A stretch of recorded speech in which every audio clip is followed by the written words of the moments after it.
اللهم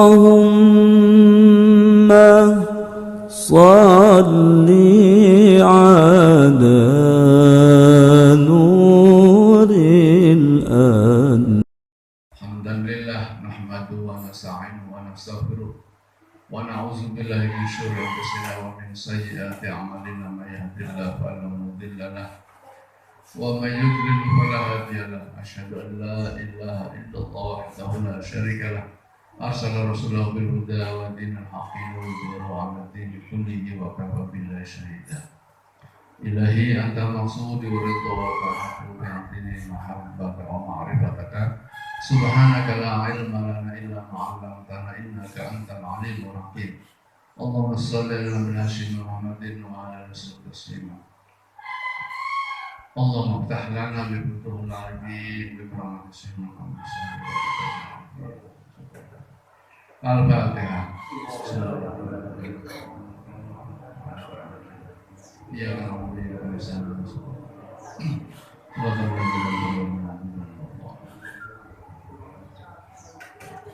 Hadratul Mukarramun, ibu-ibu, bapak-bapak, ikhwan dan akhwat thariqah Qadiriyah Naqsyabandiyah yang dimuliakan Allah Subhanahu wa taala. Syukur alhamdulillah hingga saat ini kita diberikan kesehatan, usia yang panjang sehingga kita bisa melaksanakan aktivitas sebagai hamba Allah yang melaksanakan kewajiban yang fardu dan melaksanakan amalan-amalan sunnah dalam rangka menggapai ridha Allah Subhanahu wa taala. Pada hari ini adalah hari yang ke-12 di bulan Syawal tahun 1445 Hijriah. Kita telah melewati riyadhah Ramadan dengan berbagai kegiatan aktivitas rohaniyah yang diwajibkan secara fardu adalah berpuasa dari mulai imsak hingga maghrib, kemudian disambung amalan-amalan pada malam harinya dengan tarawih, melaksanakan amalan-amalan sunnah, qiyamul lail, zikrullah, kemudian melaksanakan juga amalan kewajiban kita, zakat fitrah dan zakat mal, serta melaksanakan infak dan sedekah. Tentu Ramadan telah membersihkan kita, insyaallah, la'allakum tattaqun.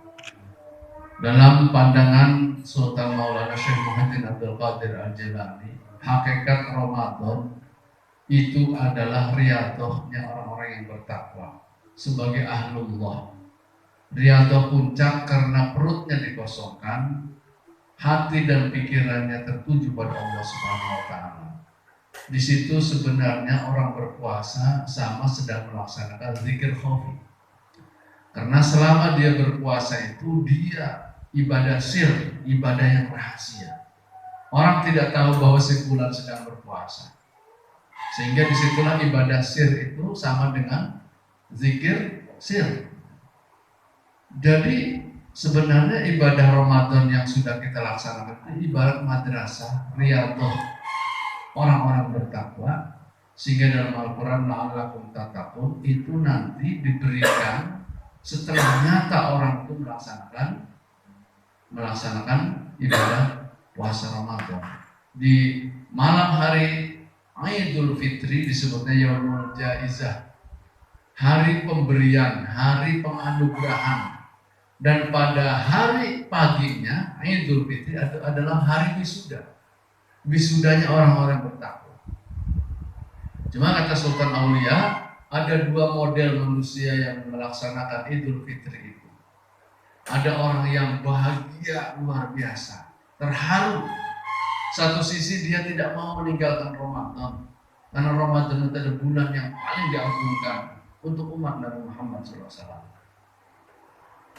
Sisi yang lain juga dia telah melakukan keberhasilan melaksanakan Ramadan dengan melaksanakan puasa secara fardu, al-imsak, menahan lapar dan dahaga, juga menahan seluruh anggota panca inderanya. Seluruh panca indera ini dilatih untuk tidak terjerumus pada hal-hal yang mengurangi pahala puasa. Kemudian tingkatan khawas adalah orang yang sebenarnya orang-orang toriko.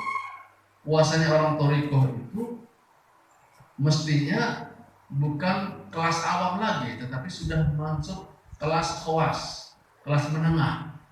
Orang yang bertoriko itu karena seluruh anggota badannya sudah melakukan zikir. Kalau bapak-bapak ibu sekalian, zikir khafi yang dilakukan itu diresapkan di dalam seluruh anggota badan ini, ya. Apalagi kalau zikir latifatul akhfa, itu latifatul qalam, itu dari seluruh pemikiran kita.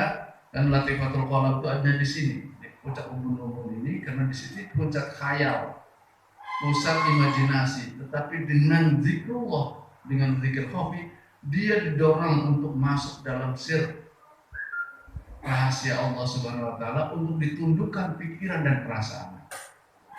Sebenarnya ketika kita sudah diajar zikir khafi itu, ya meskipun masih di latifatul qalb di sini, tetapi sebenarnya latifatul qalb ini memang memancar daripada latifah-latifah yang lain. Kalau latifatul nafas di otak ini zikirnya. Kemudian latifatul akhfa di tengah-tengah dada ini. Ya, terus sampai ke atas dada ini, kemudian di bawahnya dan sebagainya, terus sampai ke seluruh anggota badan. Itu zikir yang disebut zikir latifah yang 7 itu. Bagi ibu bapak sekalian yang sudah ijazah dari thariqah ini, alhamdulillah. Tetapi bagi yang belum, sudah latifatul qalb di sini saja sudah luar biasa.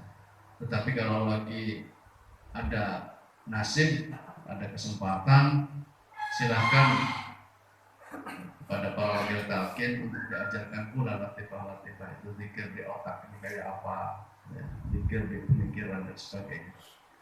Jadi ibadah puasa yang ketiga, khawasul khawas, itu orang yang sudah berpuasa yang bisa mengendalikan pikiran dan perasaannya.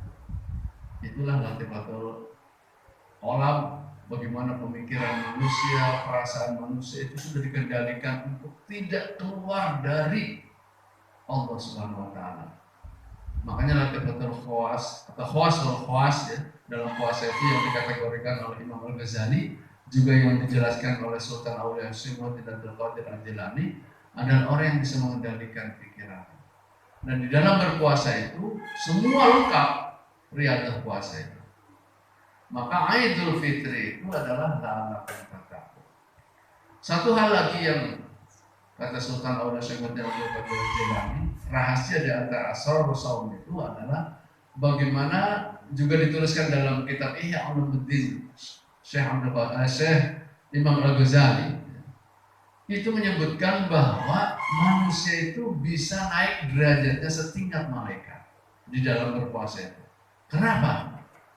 Secara zahir manusia tidak bergantung pada makanan dan minuman, sehingga memiliki sifat-sifat ilahiyah, tahallaqu bi akhlaqillah, berakhlak seperti akhlak Allah, yakni akhlak sifat as-samadiyah, sifat ketidakbergantungan pada makhluk.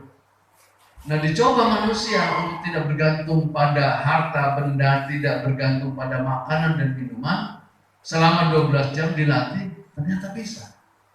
Tidak makan dan minum, dia tidak menggantungkan hidupnya pada makan dan minum, ternyata bisa manusia. Nah, itu adalah bagian dari rahasia Allah, bahwa asrarus shaum, ya, rahasia puasa kita itu dengan tidak bergantung pada makan dan minum itu adalah untuk menaikkan derajat di mata Allah Subhanahu wa taala dan di mata para malaikat. Karena dulu para malaikat itu meragukan tentang kapasitas, kapabilitas, kemampuan, kehebatan manusia untuk mengatur alam semesta ini. Inni ja'ilun fil ardi khalifah, ketika Allah menyebutkan bahwa kami akan menjadikan manusia sebagai khalifah. Tetapi malaikat protes. Oh, malaikat berkata, ataj'alu fiha may yasfiku dima'a wa nahnu nusabbihu bihamdika wa nuqaddisu lak. Kenapa engkau ciptakan manusia yang memiliki nafsu, hawa nafsu itu, yang dia akan melakukan kerusakan di muka bumi ini, yang menumpahkan darah di muka bumi ini? Karena malaikat sudah tahu, dulu ada makhluk sebelum manusia itu adalah manusia yang memiliki hawa nafsu yang mengatur dunia ini. Jadi sebangsa nih jin, sebangsa nih makhluk-makhluk besar seperti dinosaurus dan sebagainya. Mereka ada hawa nafsunya. Mereka saling menghancurkan, saling memakan.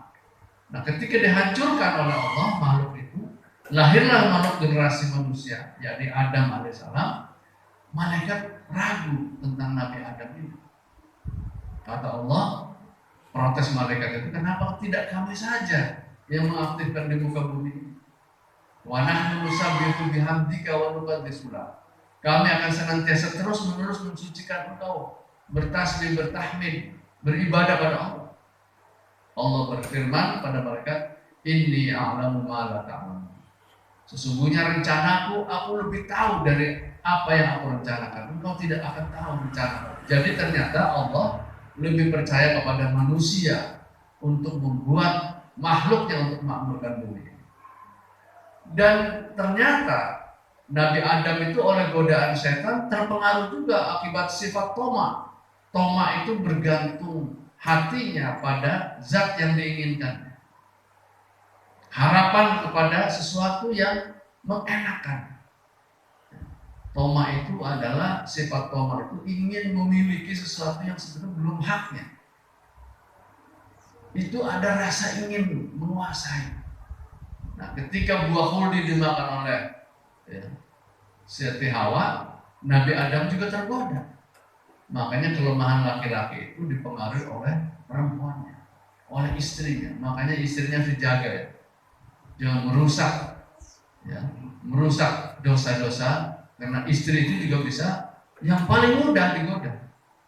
Kalau perempuan itu kelemahannya ada di telinganya. Karena dulu iblis merayu Siti Hawa itu lewat telinganya, dibisiki, diomongi, diobroli, sehingga masuk. Sudah dibilang oleh Allah, wala taqrabu hadhihi syajarah, jangan kau dekati pohon ini. Ternyata iblis menggoda Siti Hawa. Nabi Adam belum tergoda. Siti Hawa tergoda karena dibisiki terus. Makanya kelemahan wanita itu ada di telinganya. Ghibah, namimah, obrolan, ngomong dan sebagainya itu ada di telinga. Maka pusat dosa wanita itu ada di telinga. Sebaliknya Nabi Adam AS, kelemahan laki-laki ada di matanya, dalam pandangannya. Melihat buah yang begitu indah, ranum, bagus, dimakan, nikmat banget. Makanya kelemahan laki-laki ada di matanya, ada di pandangannya. Tegak meninggali sesuatu yang ngebita bisa jadi syahwatnya naik. Ini masing-masing kelemahan, harus tahu. Makanya kata Rasulullah, apabila kau melihat sesuatu maka segeralah istighfar, takbir, pejamkan mata dan sebagainya. Nah, Adam alaihissalam ini kelemahannya di dalam sifat toma. Udah dibilang ini jangan didekati, ini rakus, toma itu rakus. Maka dimakanlah buah khuld itu dan setelah jatuhlah Nabi Adam alaihissalam. Ini dosa pertama yang lahir mengakibatkan jatuhnya harkat martabat manusia. Maka toma itu sifat kelemahan yang ada di dalam diri anak-anak Adam. Maka toma itu dicoba diterapi, diobati dengan cara berpuasa. Sekalipun ada makanan di situ, benda, harta benda atau minuman segar, dia tidak toma, tidak ingin mengambilnya. Karena ada yang nahan, al-imsak, berpuasa. Maka puasa itu adalah salah satu cara untuk melemahkan sifat-sifat toma yang ada dalam diri manusia. Rakus, dibatasi makannya. Ngewek, ngis muka, kabeh dikumpulkan. Sore kene si kumpul segala bala-bala, manuk, kentang, segala macam. Pas di dahar masuk ukur sahawa kumpul. Nah itu toma masih kena toma barang dinalai ke muka tadi. Nah, toma ini menjatuhkan harkat martabat Nabi Adam alaihissalam. Nah, terus dosa yang paling tua selain toma, yakni dosanya anak Adam, Qabil dan Habil, yakni iri dengki. Nah, sifat ini menyelinap dalam diri manusia. Dosa yang paling tua itu toma, yang kedua iri, dengki, yang ketiga takabur, dosanya iblis. Jadi 3 dosa ini asal muasal dosa yang akan melahirkan dosa-dosa berikutnya. Nah, dengan berpuasa itu iri dengki juga dikikis lewat berpuasa. Dibersihkan hatinya. Maka as-saum tazkiyatun nufus. Qad aflaha man tazakka. Tadi dalam Qori membacakan yang Kiki menyebutkan qad aflaha man tazakka wa dzakara asma rabbih fasalla. Tazakka itu adalah berupaya semaksimal mungkin membersihkan diri. Ya, fi'il mudhari' tazakka. Itu berupaya, jamalul istiqbal yang terus menerus. Berpuasa itu terus membersihkan. Makanya puasa yang paling panjang dari mulai imsak sampai akhirnya dia bertahan terus ibadah yang cukup lama. Ibadah yang lain tawaf ya 1-2 jam lah selesai. Ini kalau puasa 12 jam atau 13 jam itu tergantung peredaran waktunya. Jadi ibadah yang panjang itu dia sama dengan zikir kopi. Selama dia sedang lapar, sakit perutnya ataupun lelah, lemah, haus, itulah dia sedang zikir sebenarnya. Ketika dia mau makan, ya tahan puasa. Itu sedang zikir kepada Allah. Jadi ketika getaran badan mulai melemah, itu menunjukkan semakin khusyuk dia dalam berzikir. Getaran hatinya semakin dekat dengan Allah. Ketika dia lapar menyerang dia, haus menyerang, dia semakin rasa dekat dengan Allah. Karena kalau gak dekat pasti berbuka puasa. Inilah rahasia puasa, bahwa tazkiyatun nufus itu juga dilakukan dengan lewat puasa. Nah, ini dosanya Qabil dan Habil akibat iri dengki karena apa? Persoalan pembagian rezeki. Qabil dan Habil disuruh disilang istrinya Labuda dan Iklimah mungkin lebih cantik sehingga milik adiknya Habil, sedangkan Labuda milik Qabil, kurang seret sehingga dia cemburu dan iri dengki kepada adiknya. Ditambah ketika Nabi Adam AS menyuruh beribadah kurban kepada 2 anaknya Qabil dan Habil, yang diterima adalah Habil karena dia ikhlas. Sementara kakaknya Qabil tidak diterima. Dulu kalau diterima ibadah itu langsung menghilang. Zaman dulu itu, ketika zaman Rasulullah sudah tidak ada lagi. Orang diterima atau tidak ukurannya bukan menghilang. Kalau dulu zaman Nabi Adam, kalau sedekah itu disimpan di gunung, mana yang diterima yang itu hilang. Dengan kasat mata. Nah, Qabil dan Habil ini berseteru. Akhirnya dia membunuh adiknya karena iri dan maka perlunya pembahasan puasa itu adalah menahan iri dan menjaga seluruh hatinya. Nah, dosa yang ketiga yang melanda dosa pertama adalah takaburnya iblis yang memandang dirinya paling berilmu, paling pintar, paling dulu. Secara tauhid, mungkin iblis tauhidnya kuat, tidak ada yang bisa selain Allah. Tiba-tiba Allah menyuruh kepada iblis untuk bersujud di hadapan Adam. Iblis merasa diri paling tinggi, paling hebat. Nah, maka dia menolak perintah Allah itu. Nah, ini sebenarnya kesombongan itu menolak perintah ini. Nah, di atas ketaatan ada etika. Etikanya di hadapan Allah ini tidak ada. Maka kesombongan itu penyakit manusia yang juga harus dibersihkan di dalam jiwa manusia. Maka kata Sultan Aulia Syaikhul Abdul Qadir Jailani, proses tazkiyatun nufus di dalam saum Ramadan itu adalah proses lahir dan batinnya. Berpuasa, kemudian hatinya terpaut dengan Allah. Ini adalah madrasah yang paling agung. Kata Syaikhul Qadir Jailani, di bulan apa lagi manusia berharap tentang harapan dia dekat dengan Allah kecuali hanya di bulan Ramadan. Ampunan Allah di bulan mana yang paling Anda harapkan? Kalau Anda tidak dapatkan di Ramadan, apakah ada mungkin di bulan-bulan yang lain?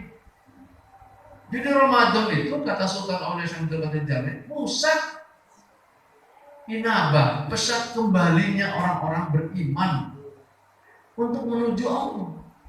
Oleh karena itulah Idul Fitri itu adalah penganugerahan, wisuda orang-orang yang bertakwa, sehingga pada malam harinya Allah mengutus ribuan malaikat, 70.000 malaikat untuk menyebar ke seluruh muka bumi ini untuk menyalami dan mengucapkan selamat, ya, salamun hatta matla'il fajr itu bukan hanya di malam Lailatul Qadar, juga di malam Idul Fitri.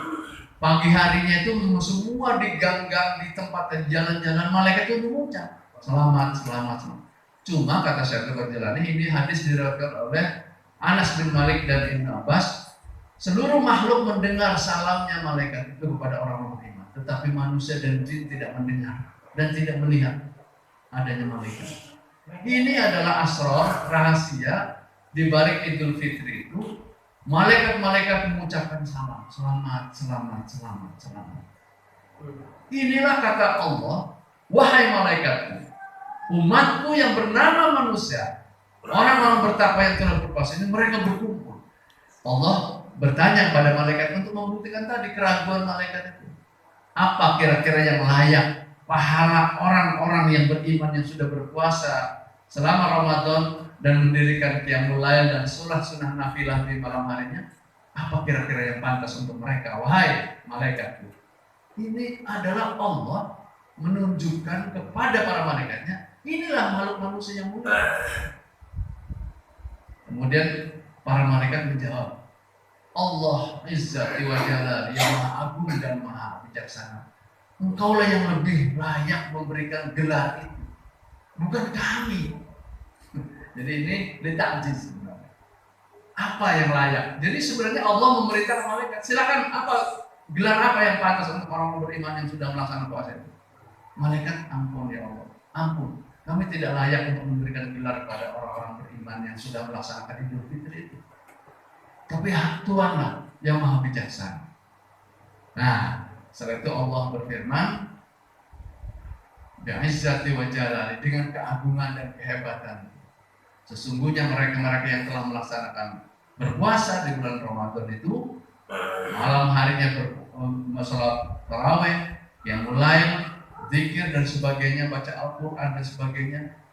Kemudian Allah menyatakan, mereka telah ridho kepada perintahku dan aku pun ridho pada mereka. Radhiyallahu anhum wa radu anhum. Kami ridho pada mereka orang-orang beriman itu. Oleh karena itulah mereka juga ridho terhadap perintahku. Itulah mereka berpuasa karena niat untuk aku. Wa ana ajzidi, dan akulah yang hanya satu-satunya yang bisa memberikan pahala pada mereka. Malaikat hanya sekedar melabeli saja. Malaikat hanya mengagumi saja orang berpuasa. Disitulah saluni, silahkan minta kepada Allah, wahai orang beriman, di bulan Idul Fitri, di hari Idul Fitri itu saatul ijabah, waktu yang berijabah. Pada sholat Idul Fitri itu, ya, mereka bertakbir yang lebih dari 300 kali membaca takbir tahmid, dia akan mendapatkan anugerah Allah Subhanahu wa taala, ajran nanti. Dan mintalah pada waktu itu. Cuma sayang sudah lewat. Ini sebagai ilmu saja. Jadi akhirnya apa? Malaikat mengagumi bahwa manusia itu juga jiwanya seperti para malaikat. Dan inilah Allah menjadikan puasa Ramadan sebagai kebanggaan untuk mendidik orang-orang beriman untuk setingkat derajatnya kepada malaikat, meskipun bukan malaikat manusia itu. Dan manusia bukan iblis. Manusia tidak jadi malaikat terus, pasti ada khilaf dan salahnya. Tidak jahat terus manusia, tapi ada baik dan buruknya. Fa'alhamaha fujuraha wa taqwa. Tetapi dengan zikrullah, thariqah qadirun asaban, yang mengajarkan untuk cenderungan hati terus dekat dengan Allah, sehingga ketakwaannya lebih dekat ketimbang dosa-dosanya.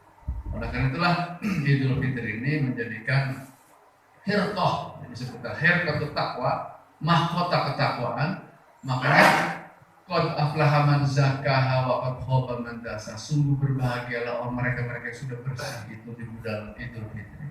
Wa qad khaba man dassaha. Sungguh menyesal, rugi orang yang mengotorinya kembali. Maka selama bulan Syawal ini kita menjaga terus kualitas kefitrahan kita, harus dijaga. Makanya diiringi dengan sunnah bulan Syawal. Puasa Syawal itu adalah untuk mengimbangi, mengiringi, ya, agar kita tidak lepas. Karena setan itu, kata Sultan Aulia dalam kitab Al-Ghum yang diterangkan, strateginya di Idul Fitri itu, ketika manusia dibebaskan untuk makan minum, dan setan di situ masuk agar manusia berpoya-poya sebebas-bebasnya, sehingga kembali lagi kotor.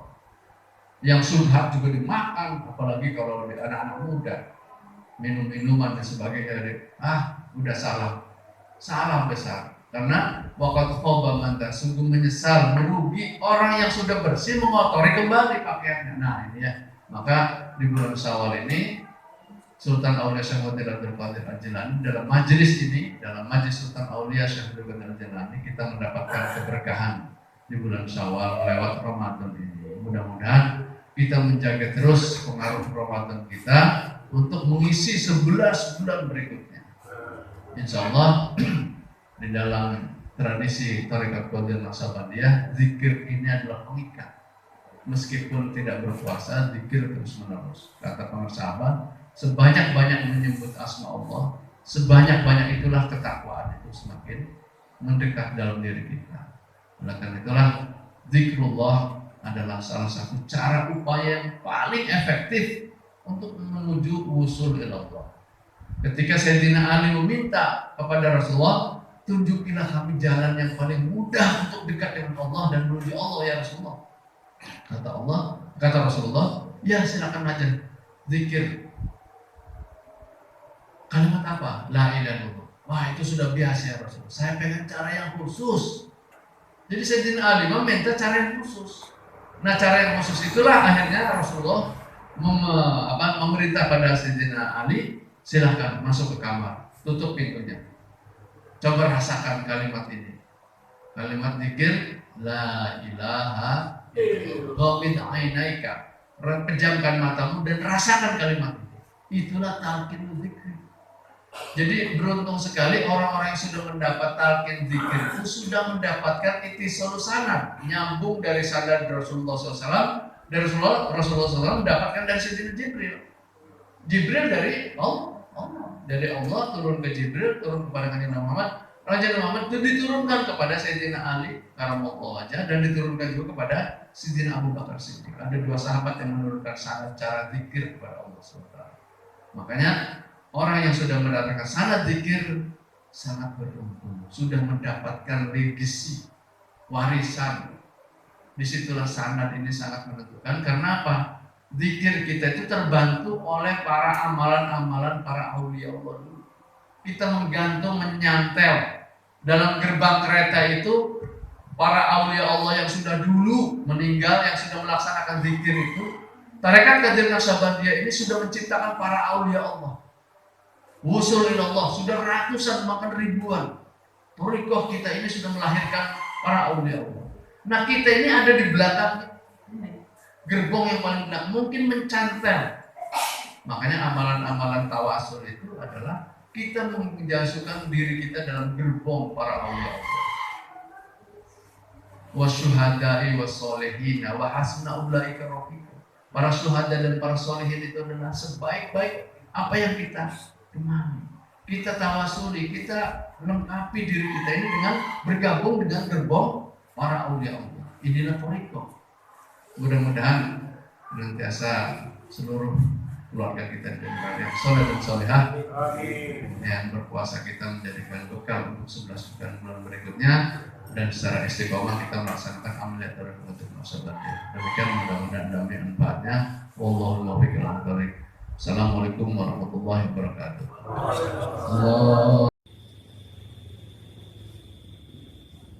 Allahumma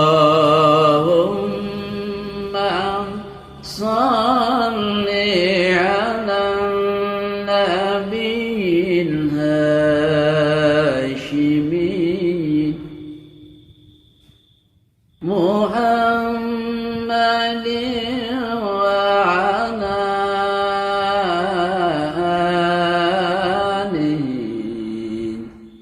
وسلم تسليما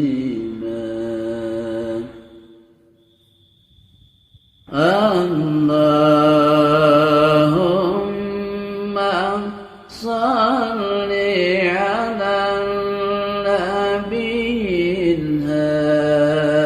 الهاشمي محمد وعلى آله وسلم تسليما